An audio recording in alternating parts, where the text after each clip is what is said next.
Merci, bien-aimés. Nous continuons donc à étudier notre thème principal intitulé La restauration. On a parlé du premier chapitre dont le Saint-Esprit a intitulé Que veut dire la restauration. Aujourd'hui donc, nous allons parler d'un autre thème intitulé Le processus de la restauration. Le processus de la restauration, bien-aimés, c'est ce que nous allons parler ce matin. Je bénis Dieu qui nous donne ces enseignements. Donc, d'abord, qu'est-ce que c'est qu'un processus? Parce que pour comprendre un thème ou un sous-thème ou un verset biblique que Dieu te donne, il y a des mots-clés qui sont souvent sur les thèmes ou alors sur les versets bibliques. Donc, il faut connaître le mot-clé et il faut analyser le mot-clé. Si tu analyses le mot-clé, tu vas comprendre tout le contenu. Alléluia. Donc ici, nous avons ces deux mots-clés, le processus et la restauration. Mais on a déjà défini ce que c'est que la restauration. Maintenant, le processus, oui, allez-y rapidement. Ce sont les étapes qu'il faut pour obtenir cette restauration. On va dire les étapes. Ce sont les étapes, oui, à parcourir pour obtenir une restauration. Oui, quelle était ta définition?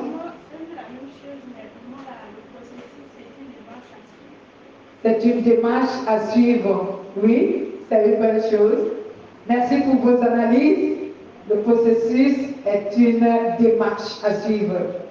C'est exactement la même chose que la sœur a dit, c'est pareil, c'est bien.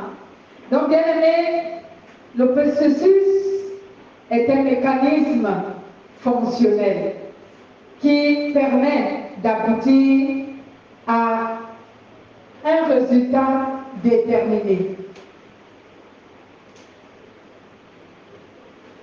Comme a dit vos deux sœurs, c'est une démarche.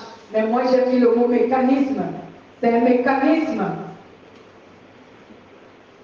Le processus est un mécanisme fonctionnel qui permet d'aboutir à un résultat déterminé. C'est ce qu'on appelle donc le processus. Comme vos deux sœurs ont dit, une démarche à suivre. Voici donc, bien-aimés, Dieu a initié des processus, c'est-à-dire Dieu a initié des mécanismes dont il met en fonction pour restaurer les vies de ceux qui viennent à lui. Dieu a mis donc en fonction certains mécanismes dont il met lui-même en marche pour restaurer les vies des personnes qui viennent à lui. Quand je dis les personnes qui viennent à lui, on a bien compris que Dieu ne peut pas restaurer la vie d'une personne qui n'a pas encore cru en lui. Alléluia. On va savoir pourquoi Dieu ne peut pas le faire. Nous voyons donc Jean chapitre 10, au verset 10, nous dit ce que Dieu accomplit dans cette restauration. Jean chapitre 10, verset 10, que nous dit la parole de Dieu. On fouille au même moment la personne qui arrive, qui a la référence avant, nous faire rapidement la lecture pour qu'on profite du temps. Le voleur ne vient que pour voler et tuer et détruire. Moi, je suis venu afin que les brebis aient la vie et qu'elle l'ait en abondance. Je suis venu pour que les brebis aient la vie et qu'ils aient la vie en abondance. Donc je disais tantôt, Dieu a initié des processus, cela veut dire des démarches, des mécanismes dont il met en fonction pour restaurer les vies des personnes qui viennent à lui. Amen. Voici donc pourquoi le processus de la restauration est la façon dont la restauration est mise en place dans la vie du chrétien pour aboutir à un résultat voulu de Dieu. Ce n'est pas un résultat voulu des hommes, mais c'est un résultat voulu de Dieu. Parce que c'est celui qui restaure qui a défini un résultat. Et lorsqu'il commence la restauration, il a un objectif, donc il a un résultat, donc il a déterminé lui-même d'atteindre. Alléluia. Il a déterminé un résultat dont lui-même il veut atteindre.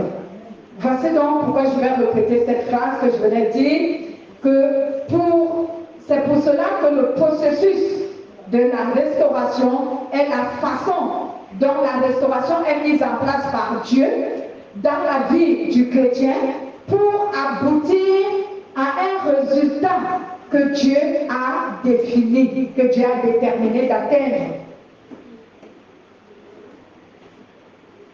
Nous savons donc que le processus, puisque c'est un mécanisme, puisque c'est une démarche, cela fonctionne de manière progressive dans la vie du chrétien.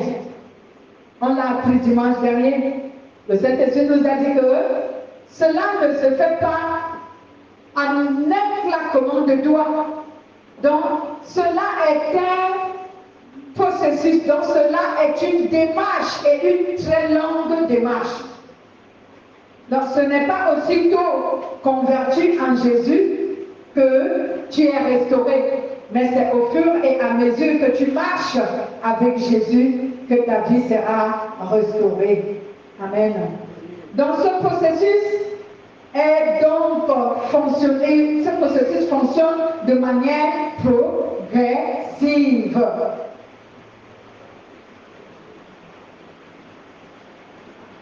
Il fonctionne donc de manière progressive. Et pour que ce processus soit enclenché dans la vie du chrétien, donc pour que le processus de la restauration soit enclenché dans la vie du chrétien, il faut que celui-ci dispose de certains éléments de base. Il faut que celui-ci dispose de certains éléments de base. Et ces éléments de base sont tels que la nouvelle naissance, la sanctification, la foi, la fidélité. Arrêtez vos téléphones. La foi, la fidélité, la nouvelle naissance, la sanctification. Voici donc les éléments qu'il faut que le chrétien dispose. S'il veut voir sa vie restaurée, il faut qu'il dispose de certains éléments. Et ces éléments sont la nouvelle naissance, la sanctification, la foi et la fidélité. Pourquoi ces quatre éléments, bien-aimés? Parce que ces quatre éléments sont vraiment, je dirais, indispensables. Ces quatre éléments sont indispensables. Amen. Ces quatre éléments sont indispensables. Pourquoi? Pourquoi ces quatre éléments sont indispensables, bien-aimés? Ces quatre éléments sont indispensables parce que ils permettent à Dieu d'avoir accès dans la vie du chrétien et de pouvoir œuvrer dans sa vie pour le restaurer. Amen. Donc ces éléments sont donc indispensables dans la vie du chrétien, dans le processus de sa restauration, et cela parce que ces éléments permettent à Dieu d'avoir accès libre dans la vie de ce chrétien et de pouvoir le restaurer. Vous savez que Dieu n'a pas accès dans la vie de certaines personnes, bien qu'il soit Dieu. Est-ce que vous le saviez? Que Dieu n'a pas accès dans la vie de certaines personnes. Dieu veuille leur faire du bien, mais il n'a pas accès dans leur vie. À cause de quoi? La Bible nous dit dans le livre de Ésaïe, chapitre 53, verset 1 à 2, où la Bible nous dit, je vais vérifier si c'est cela le verset, la Bible nous dit, ma main n'est pas trop courte pour vous délivrer, ni mon oreille trop sourde pour vous entendre, mais ce sont vos péchés qui mettent une barrière entre vous et moi et m'empêchent d'agir en votre faveur. Je vais vérifier, bien aimé, pourquoi que je vous donne une référence qui ne soit pas exacte. Donc je disais Ésaïe 53.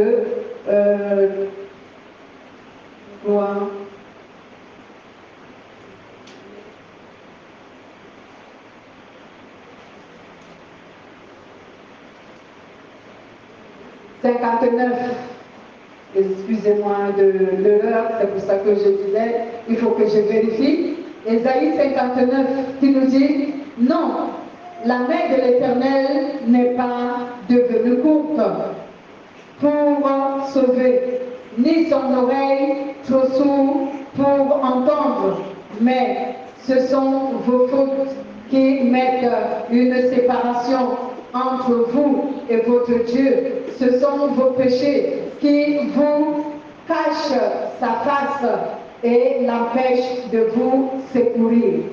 Amen. Donc, je disais tantôt, il y a certaines personnes dont Dieu n'a pas l'accès libre dans leur vie. Alléluia.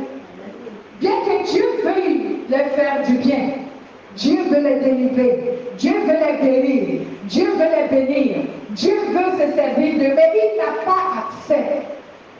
Parce que le péché de l'homme empêche Dieu d'avoir accès dans la vie de l'homme.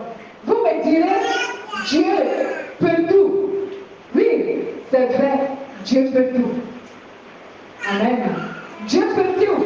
Mais, comme j'ai l'habitude de vous enseigner, Dieu a restauré les lois spirituelles qui font en sorte que certaines choses que Dieu aimerait faire, lui-même ne le fasse pas. Parce que lui-même, il obéit à ces lois qu'il a établies.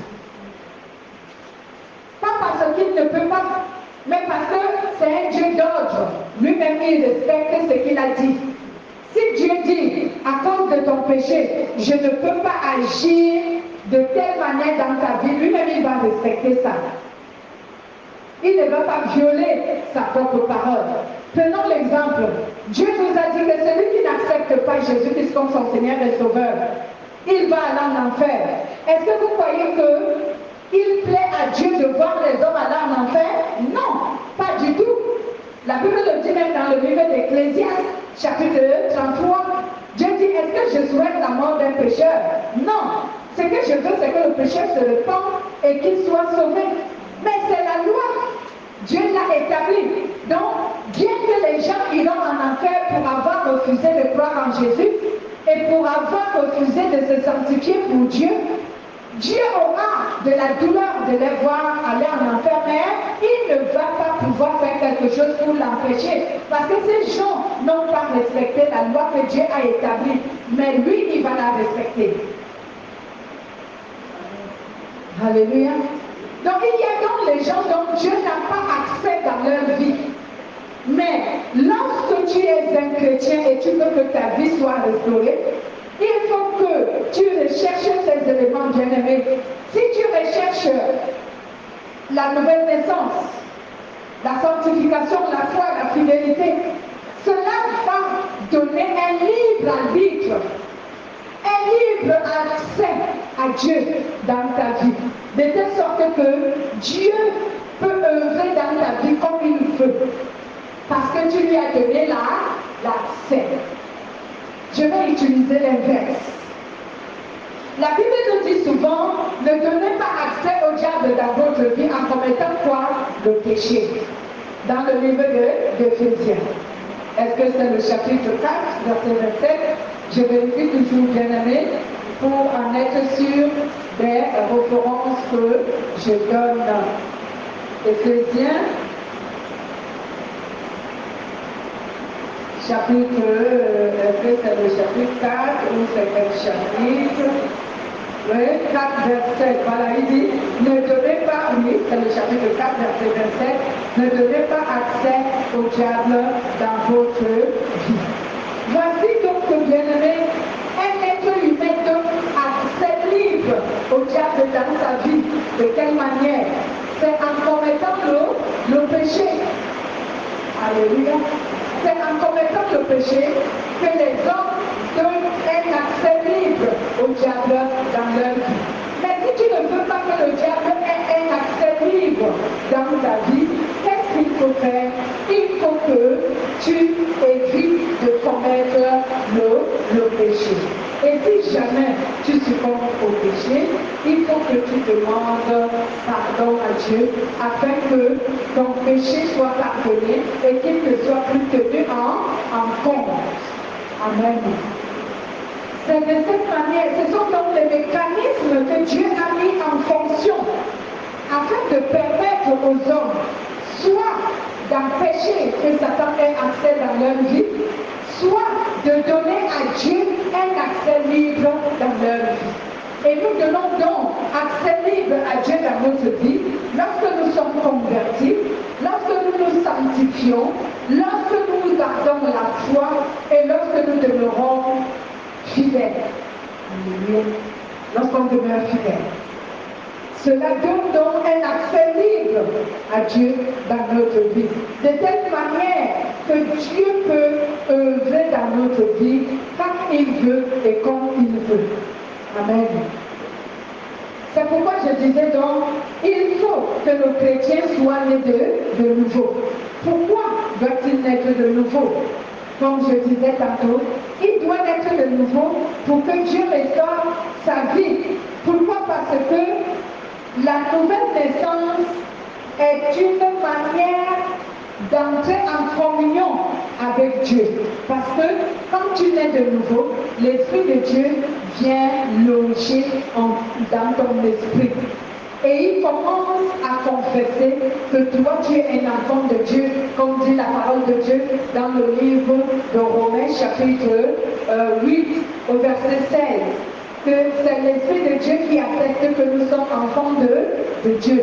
Ce n'est pas une simple confession de lèvres qui atteste que nous sommes enfants de Dieu, mais c'est l'Esprit de Dieu, le Saint-Esprit qui habite en nous, qui atteste que nous sommes enfants de Dieu. Amen. C'est pourquoi nous devons donc naître de nouveau. Parce qu'en naissant de nouveau, nous allons permettre cette communion entre nous et Dieu de demeurer et d'exister en nous. Alléluia.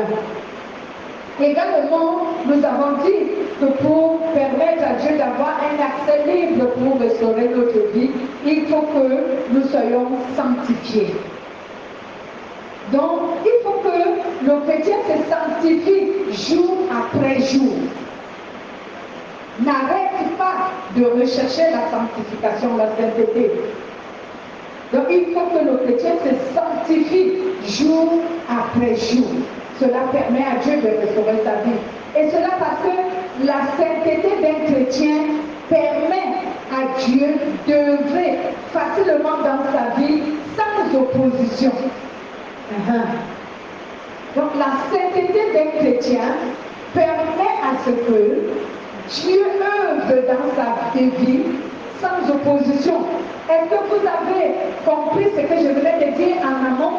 Que certaines personnes, Dieu n'a pas un accès libre d'œuvrer dans leur vie.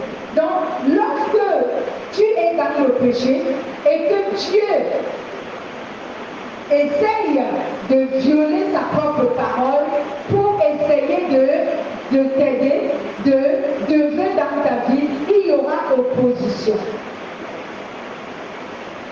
Et qui va s'opposer? C'est le diable qui va s'opposer. Il va dire à Dieu, non, tu es un Dieu fidèle, respecte ta parole.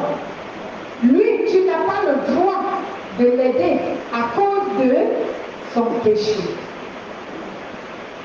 Alléluia. C'est pour cela que Jésus nous a donné la repentance. C'est pour cela que Jésus nous a donné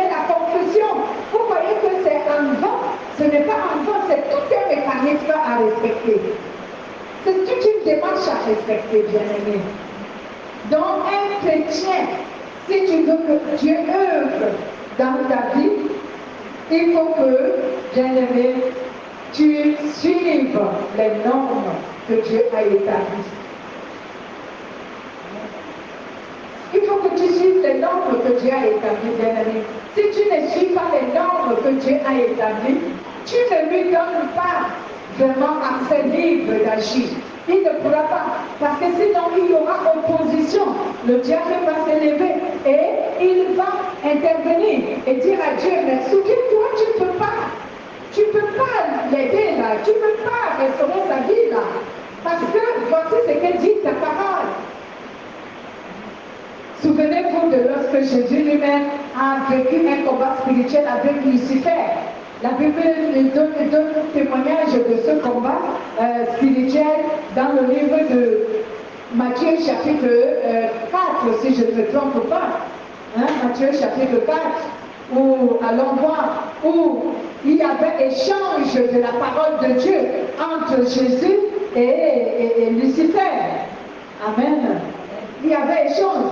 Ici, la Bible nous dit à partir du verset 3, le tentateur s'approcha et lui dit, si tu es le Fils de Dieu, ordonne que les pierres deviennent des pains. Parce qu'il savait que, comme tu es un enfant de Dieu, il t'est permis d'ordonner une parole. Parce que la Bible dit, dans le livre, par exemple, de Matthieu, chapitre 22, dans le livre de Matthieu, c'est le chapitre 21, au verset 21 à 22. La Bible dit, si tu as la foi, si tu as la foi vraiment véritable, la foi vivante et non la foi morte, si tu as la foi vivante et tu ordonnes à cette montagne, déplace-toi et jette-toi dans la mer, la montagne va t'obéir. C'est ce que dit la Bible. C'est pourquoi Satan a dit ici à Jésus, si tu es le Fils de Dieu, ordonne à ce que les pains deviennent les pierres deviennent les pains. Amen. C'était un combat spirituel, comme j'ai l'habitude de vous dire. Et ici, Jésus lui dit, il est écrit aussi, Jésus lui répond aussi avec la parole. C'est ça le combat spirituel. Jésus lui répond, il est écrit, l'homme ne mangera pas du pain seulement, mais de tout ce qui sort de la bouche de Dieu. Alléluia. Vous voyez? Donc Dieu va. Il dit sa parole, Satan aussi va contredire en disant à Dieu, non, c'est parce que tu as dit, voici ce qui est écrit. Continuons à lire. Ici, au verset 5, il dit, le diable le transporta dans la ville sainte, le plaçant sur le haut du temple. Et il dit, si tu es fils de Dieu, jette-toi en bas, car il est écrit pour toi, il te donnera, il donnera des ordres à ton sujet, à ses anges, de peur pour que ton pied ne heurte pas contre une pierre. Amen. Donc il lui dit, il donnera des ordres à ses anges à ton sujet, et ils te porteront sur leurs mains de peur que ton pied ne heurte contre une pierre. Et cette parole, elle est écrite, elle est dans le livre des Psaumes. Amen. C'est une parole de la protection.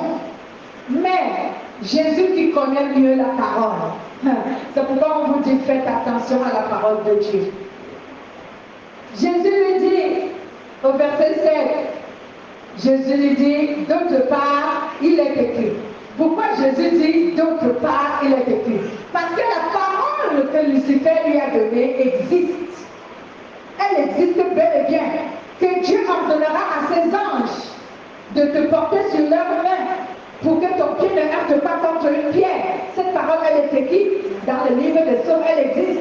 C'est pourquoi Jésus lui dit d'autre part aussi, il est écrit. Tu ne tenteras pas le Seigneur ton Dieu. Parce que c'était une tentation.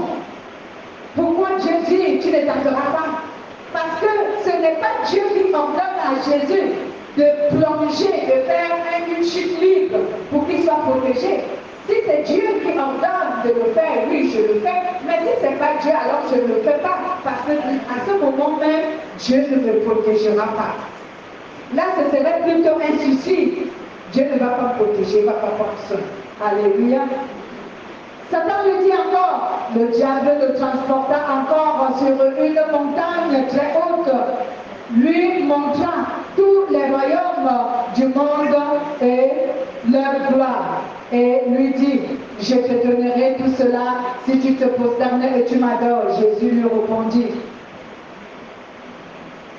Jésus lui répondit, retire-toi, Satan, car il est écrit, tu adoreras le Seigneur ton Dieu et à lui seul tu rendras un culte. Et Satan se retira. Donc vous voyez, Dieu, Jésus présente la parole de Dieu à Satan. Satan contredit aussi avec la parole. Mais comme je vous ai dit, les paroles, la prédication de Satan est mélangée. La vérité et le mensonge sont mélangés afin de confondre l'être humain. Pour que l'être humain ne comprenne pas quelle est vraiment la parole de Dieu, quelle est la volonté de Dieu. Alléluia. Donc ici, bien-aimés, il faut qu'un enfant de Dieu soit également sanctifié jour après jour. Donc il doit rechercher la sanctification jour après jour. Et cela favorise la restauration. Il permet à Dieu d'œuvrer dans sa vie. Parce que jour après jour, il se sanctifie. Nous avons défini ce que c'est que la sanctification. La sanctification, c'est une manière de lutter contre le péché et d'accomplir la volonté de Dieu. Tu luttes contre le péché et tu accomplis la volonté de Dieu. C'est cela en une définition simple. C'est ça la sanctification. Donc tu luttes contre le péché pour le vaincre et pendant cette lutte, tu accomplis la volonté de Dieu. C'est ce qui te permettra de vaincre le péché. À ce moment-là, on dit que tu es en train de te sanctifier. Vous trouverez les définitions qui sont tellement vagues qui ne peuvent pas te faire comprendre ce que c'est que la sanctification. Parce que les définitions vagues, comme on parle souvent, la sanctification, c'est mise à part pour Dieu. Oui, mais si tu dis à un enfant de Dieu, qu'est-ce qu'on appelle être mis à part pour Dieu, il ne comprendra pas. Alléluia.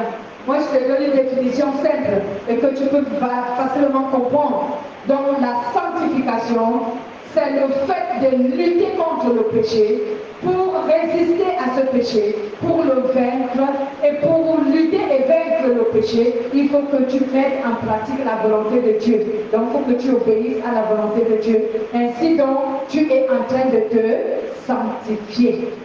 Alléluia. Parce que quand on lutte contre le péché, ça commence par la résistance. Lorsque tu résistes au péché, tu luttes contre ce péché, tu vas finalement le vaincre avec l'aide du Saint-Esprit, en obéissant à Dieu. Amen. Et à ce moment-là, tu es donc un chrétien qui se sanctifie. Donc il faut donc que le chrétien recherche jour après jour la sanctification.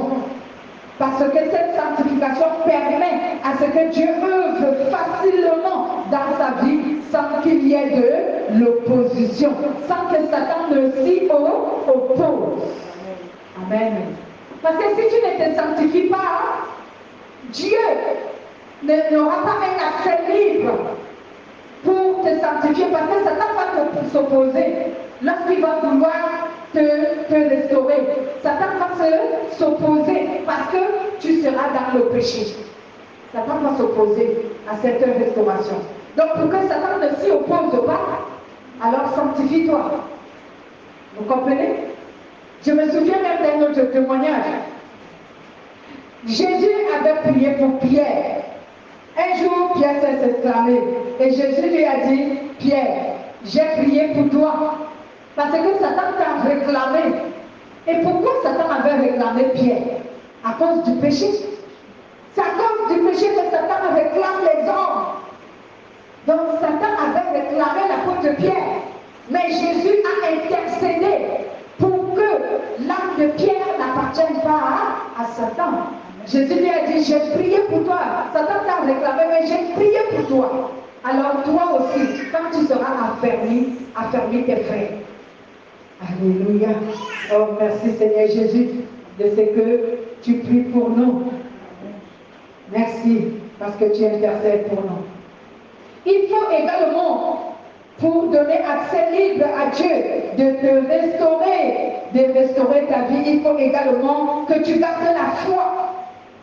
Il faut également que tu gardes la foi. Et cela parce que la foi associée à la sainteté, elle met en mouvement la manifestation de la puissance de Dieu en ta faveur. Amen. Donc il faut également que le chrétien garde la foi.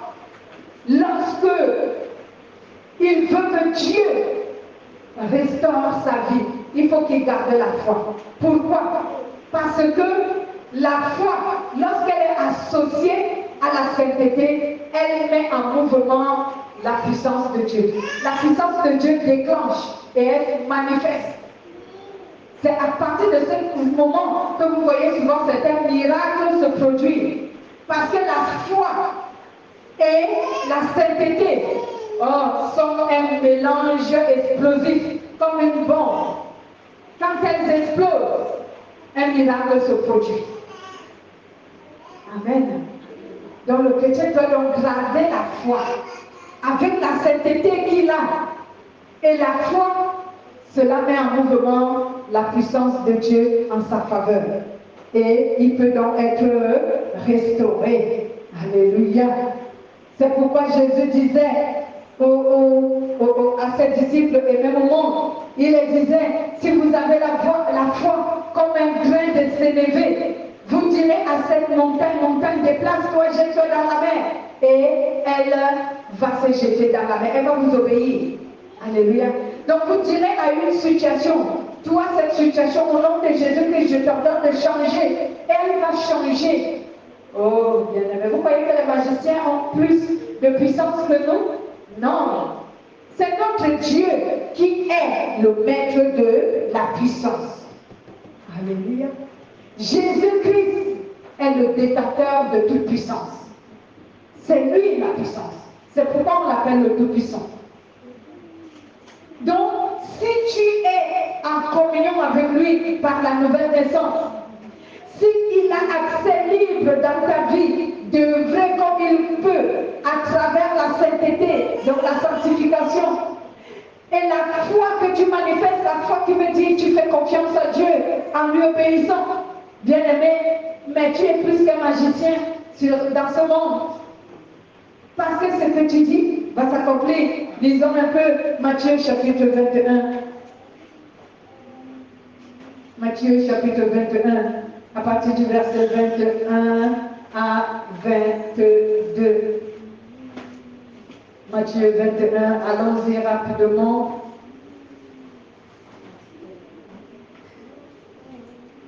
Êtes-vous à la page? Oui. Oui, faites la lecture si vous êtes à la page. Matthieu 21, au verset 21 à 22.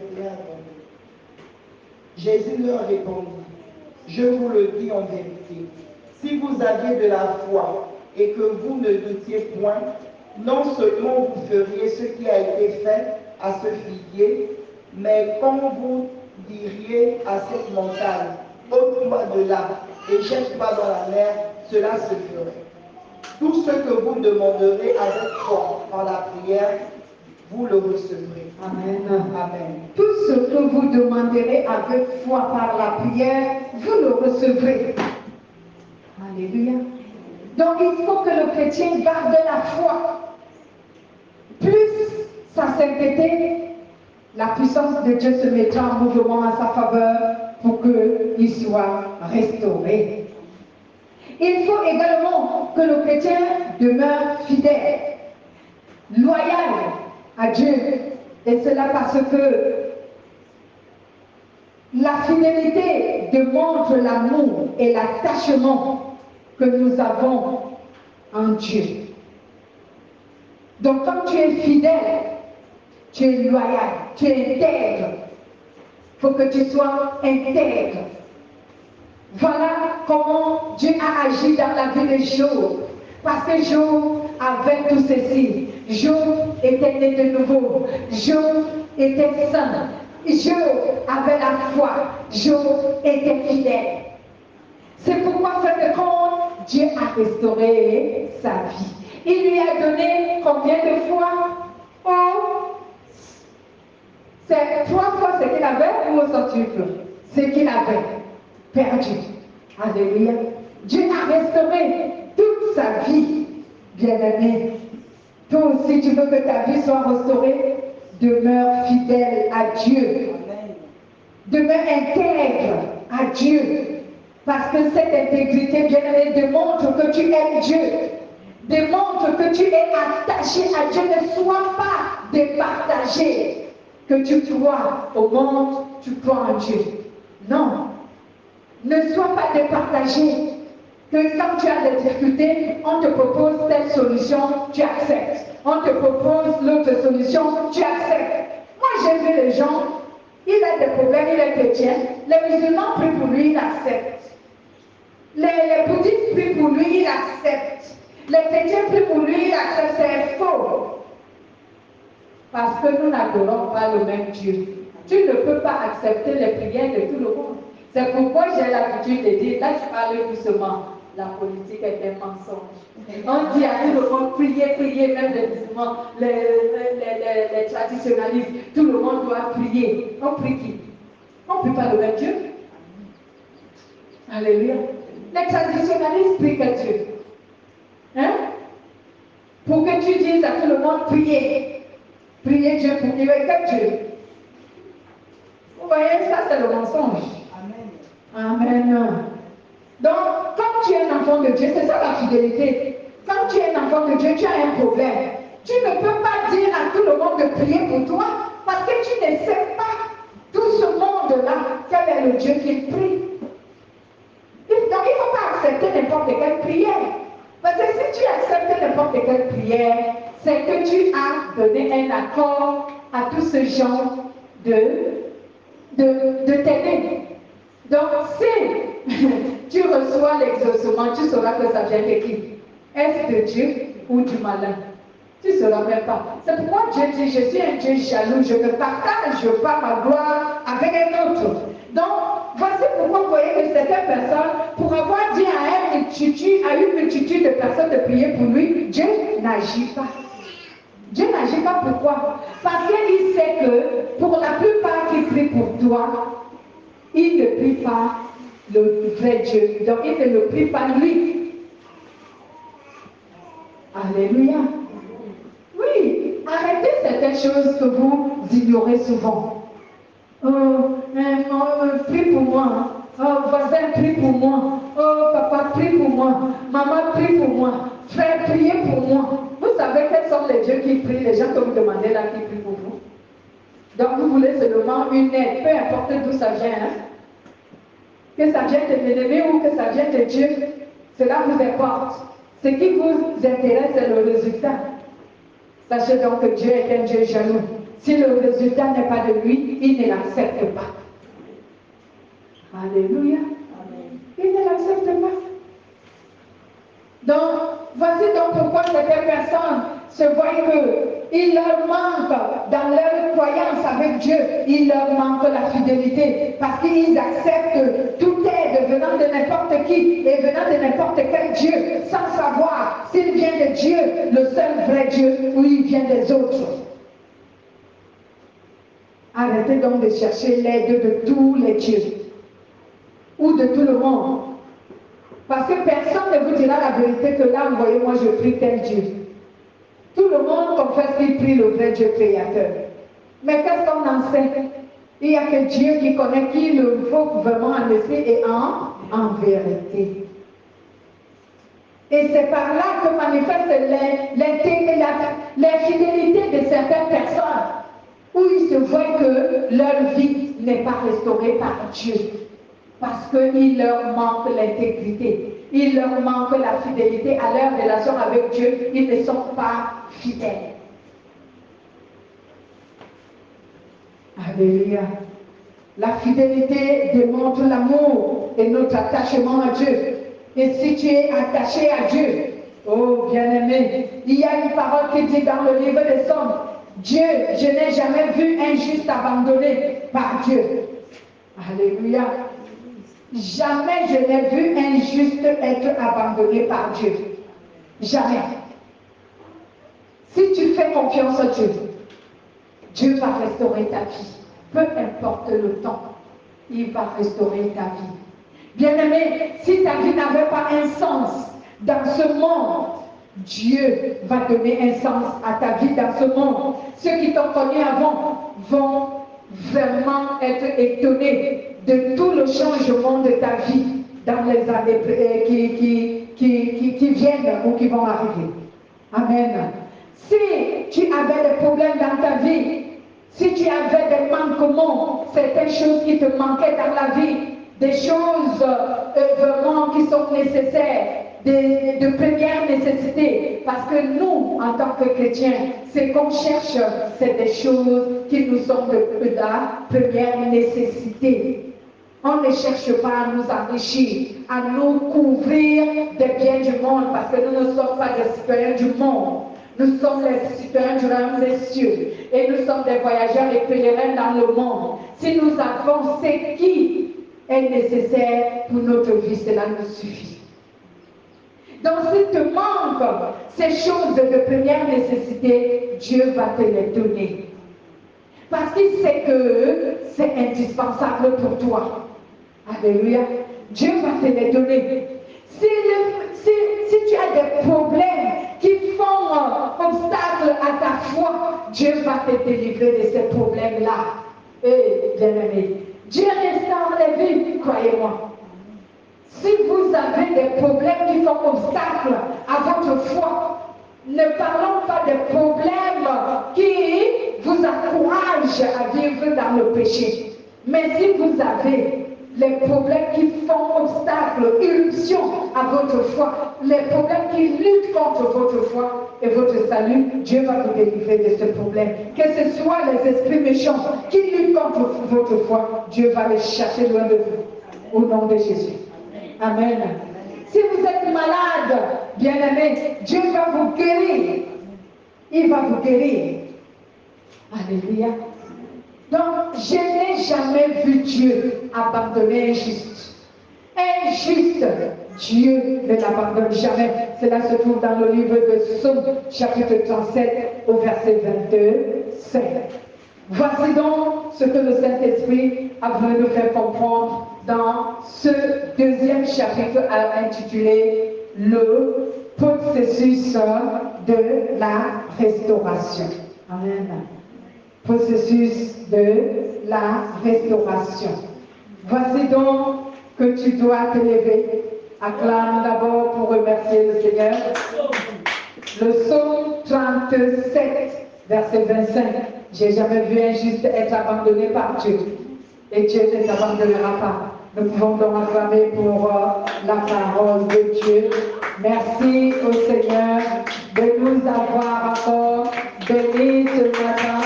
Remercions Dieu. Merci Jésus. Merci. Lèvons-nous et remercions le Seigneur Jésus.